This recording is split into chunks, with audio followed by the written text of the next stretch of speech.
বন্ধুরা সবাই ভালো আছেন তো? আজকে আমি নকশি পটল ভাজার রেসিপি নিয়ে আপনাদের সামনে আসছি। এই রেসিপি বানানোর জন্য এখানে আমি কয়েকটা বড় পটল নিয়েছি। এবার আমি পটলগুলো এই রকম করে চেঁচে নিচ্ছি। এভাবে আমি পুরোটা চেঁচে নেব। এই যে দেখুন, এইরকম হয়েছে। এই যে এইরকম করে চেঁচে নিয়েছি। এখন এই পাশটা কেটে নেব এইরকম করে, আবার এই পাশটাও কেটে নেব। এখন দেখুন এইরকম করে কেটে নিচ্ছি। এভাবেই পুরোটা কেটে নেব। এই যে দেখুন পুরোটা কাটা হয়ে গেছে। এই যে এইরকম হয়েছে। এবার এই পাশ দিয়ে কাটবো।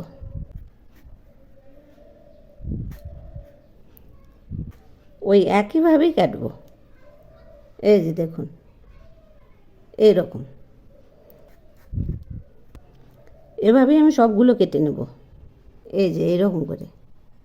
এখন কড়াই বসিয়েছি। কড়াইয়ে ছোট এক বাটি জল দিলাম। এবার আমি এর মধ্যে দিচ্ছি স্বাদ মতো লবণ, আর দিচ্ছি টিস্পুনের 1/4 চিনি, সেই সঙ্গে দিচ্ছি একটু হলুদ। এখন আমি দিচ্ছি একটু লঙ্কার গুঁড়ো। এবার আমি পটলগুলো একে একে ছেড়ে দিচ্ছি। দেখুন ধীরে ধীরে সবগুলো ছেড়ে দিচ্ছি।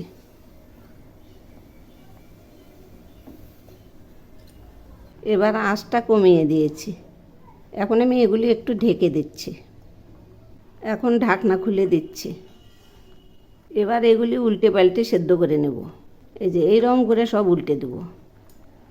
আর অল্প জল আছে, এগুলি শুকোলেই হয়ে যাবে। দেখুন জল শুকিয়ে গেছে। এখন আমি এগুলি নামিয়ে নেব। এই যে এইরকম হয়েছে। এবার দেখুন থালার মধ্যে একটা নামিয়ে নিয়েছি। এখন এই চামচ দিয়ে আস্তে আস্তে এরকম করে চেপে দেব। ধীরে ধীরে চাপতে হবে।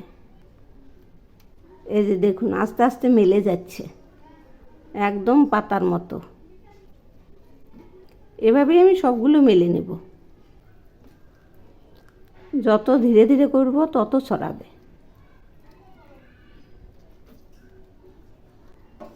এই যে দেখুন কত সুন্দর হয়েছে। এই রসটা এখন ফেলে দেব। এই যে দেখুন এইরকম হয়েছে, চ্যাপ্টা মতো, চ্যাপ্টা পাতার মতো। এভাবেই আমি সবগুলো বানিয়ে নেব। সবগুলো মিলে নিয়েছি।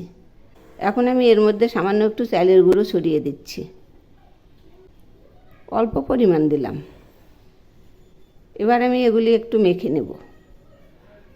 এই যে এই রং করে, এরকম করেই সবগুলো মেখে নেব।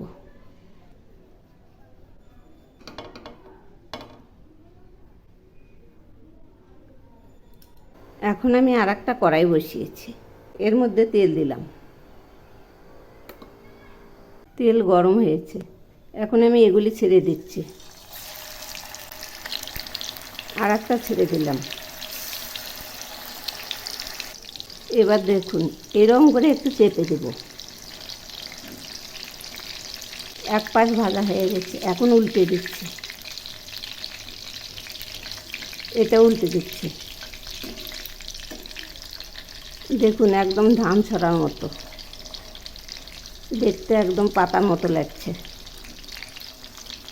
এখন আমি এগুলি একদম লো আঁচে ভেজে নেব। যখন এই পটলগুলো গোল্ডেন কালার হবে তখন নামাবো। এগুলি আর একটু ভাজা হবে। দেখুন না কত সুন্দর লাগছে। আবারও একটু উল্টে দিচ্ছি। এই যে দেখুন দুও পাশেই কত সুন্দর লাগছে।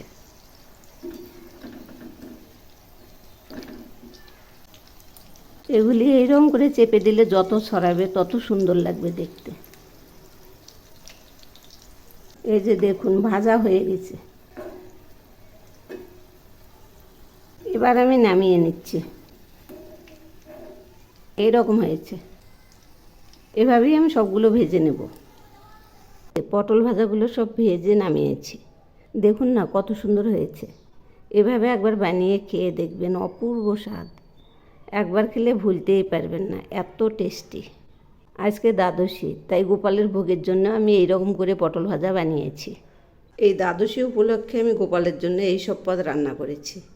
এখানে নকশি পটল ভাজা ভেজেছি, আর এখানে আছে করলা ভাজা, এখানে কাঁচকলা ভাজা, এখানে কচু ঘন্ট মুগ ডাল দিয়ে, এখানে আলু করলা সেদ্ধ, এপাশে পাট শাক ভাজা, এখানে চাটনি, আর এই পাশটায় আছে কাঁচকলা, আলু, টমেটো এগুলি দিয়ে ডালনা।